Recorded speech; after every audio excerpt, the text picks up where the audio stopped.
मोदी सरकार के 2 साल पूरे होने के उपलक्ष्य में बोरीवली पश्चिम में आदित्य ग्रुप ऑफ इंस्टीट्यूशन की तरफ से एक भव्य सत्कार समारोह का आयोजन किया गया, जिसमें सांसद गोपाल शेट्टी के जनप्रतिनिधि के रूप में 25 साल पूरे होने पर स्वागत सत्कार किया गया।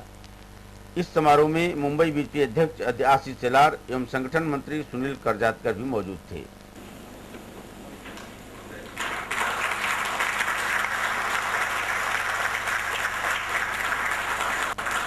आशीष सर, तुम्हाला परत रिक्वेस्ट करते की तुम्ही श्रीकांत पांडेजी यांना पुष्पगुच्छ प्रदान करा।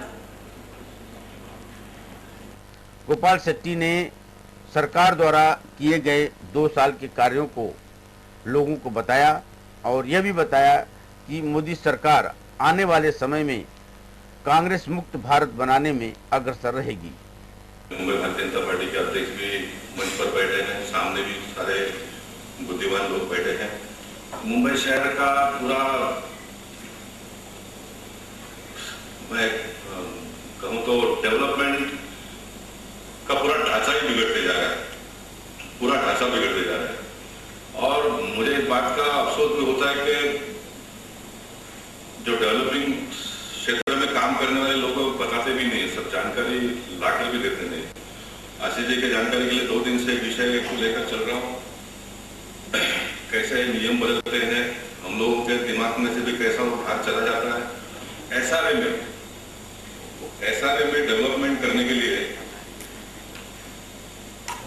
लैंड अंडर कंस्ट्रक्शन, एसआरए में 3 FSI है इसलिए, और अदर देन भी एसआरए के अदर देन भी 3 FSI है। तो लैंड अंडर कंस्ट्रक्शन का तो जितना लैंड है उसका ही चार्ज लिया जाता था। उसके बाद में डेवलपमेंट जितना होगा, जितना स्क्वायर फीट के हिसाब से असेसमेंट टैक्स लगता है अपनी जगह पर। लेकिन कॉर्पोरेशन ने नियम बदलकर एसआरए में 3 FSI है, इसलिए लैंड अंडर कंस्ट्रक्शन का भी 3 टाइम्स चार्ज किया है। ये बात मुझे कल जब पता चला, और क्या क्या चल रहा है आज भी मुंबई शहर में, और अपने खास बोरीवली में जब चलता तो मुझे और मैं बेचैन हो जाता हूँ। एसआरए की एक बिल्डिंग को तुरंत में ऑक्यूपेशन सर्टिफिकेट दिया, ऑक्यूपेशन सर्टिफिकेट देने के बाद में 3 दिन के बाद में उसका पानी काट दिया।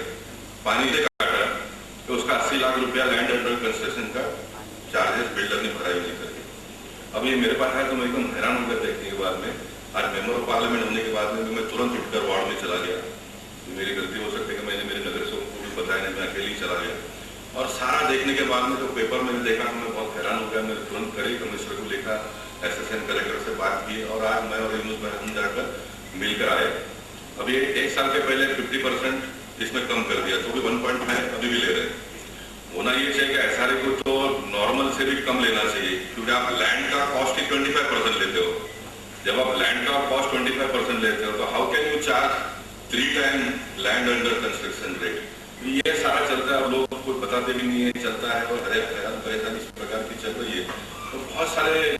वही भारतीय जनता पार्टी के मुंबई अध्यक्ष आशीष शेलार, सांसद गोपाल शेट्टी, सह संगठन मंत्री सुनील करजातकर ने भी अपने बयान में आदित्य ग्रुप ऑफ इंस्टीट्यूशन के ट्रस्टी हरीश मिश्रा की सराहना की। संघर्षाची सुरुवात हीच आहे।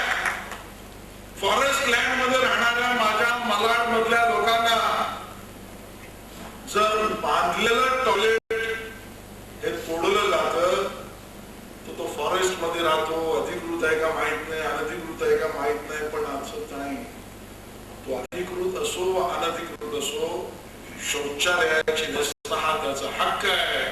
आणि त्यामुळे त्याचं दायवर तुटलं तर गोपाळ शेट्टीच्या मनाला दुःख होतं। असा संघर्ष करणारा गोपाळ शेट्टी आम्ही पाहतो। आजही 25 एकर ही जागा मुंबईकरांसाठी ठेवली आहे।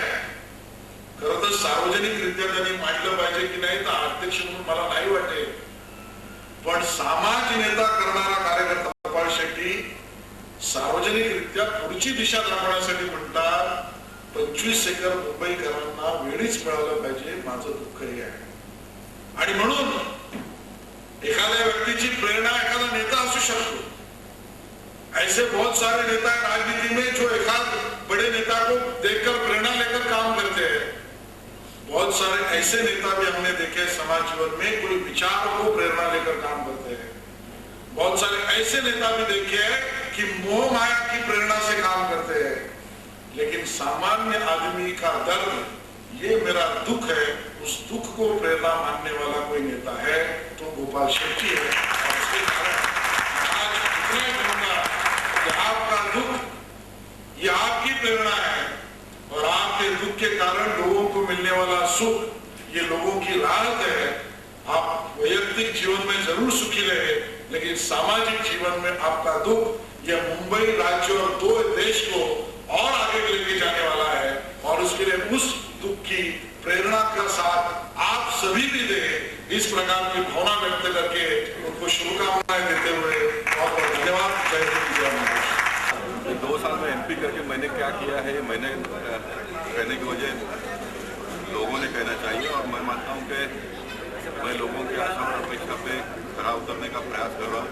समस्याएं बहुत है, लेकिन समाधान करने का निश्चित में प्रयास कर रहा हूँ। और देश भर में जिस प्रकार से मोदी जी ने 2 साल में काम करके दिखाया है, 2 साल के पहले का वातावरण को अगर आप याद करेंगे तो भय का वातावरण था। देश का क्या होगा इसका चिंता था लोगों को। महंगाई आसमान छूने जा रही थी।